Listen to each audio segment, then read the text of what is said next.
I saw Jesus at a Pride festival. What do I mean by that?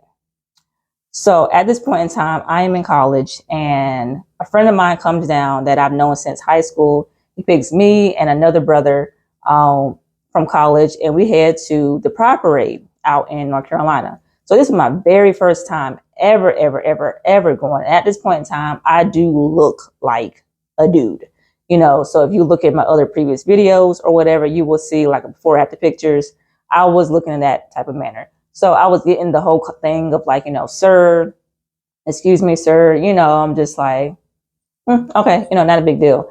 I remember when we got out of the car and we was walking up towards the area, because you had to park somewhere and then walk up towards the whole Pride area.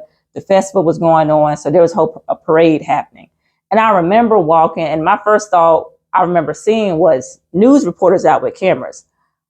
I was like, I don't need to be on the news, like things that's going on with my family. They were not proud about what I was doing and stuff like that. Raised in a Christian household, I don't need that. So I'm literally ducking from like the cameras, like, don't put me on the news. We don't got time for that. You know what I'm saying?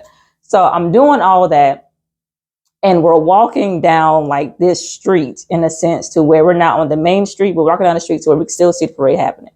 And I remember I turned, and I remember seeing this guy carry a cross.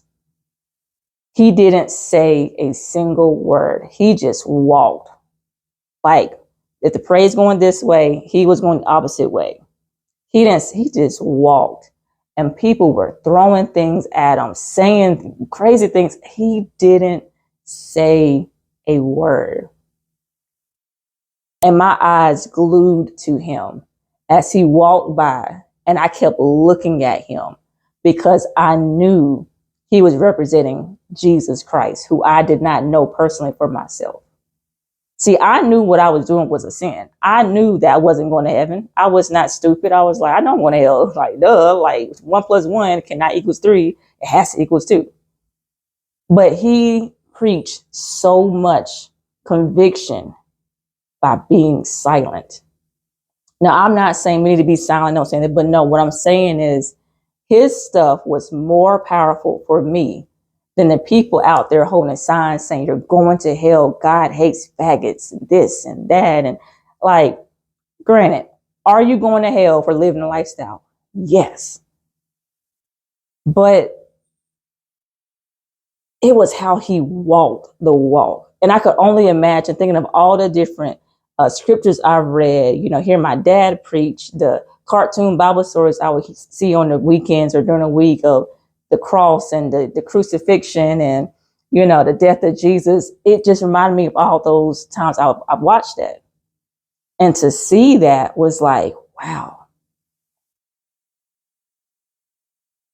And low-key, I couldn't get my eyes off of him. I can't remember if I felt guilty.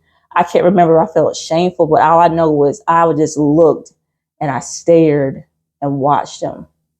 And even when I would turn my head and be like, I'm gonna keep walking this, I would still slowly turn back around and be like, wow.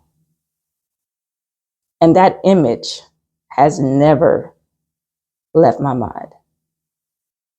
That man, whoever he was, planted such a seed in my heart that it took root, and it got watered by other people sharing the gospel, other people sharing the testimony, to the Kamara that you see here today, who is now on TikTok and YouTube and IG making videos to help the people who are in the community come out, and for the ones who invited Christ, help them understand how to bring them out. With love and compassion have I drawn thee. And what he showed was so much more.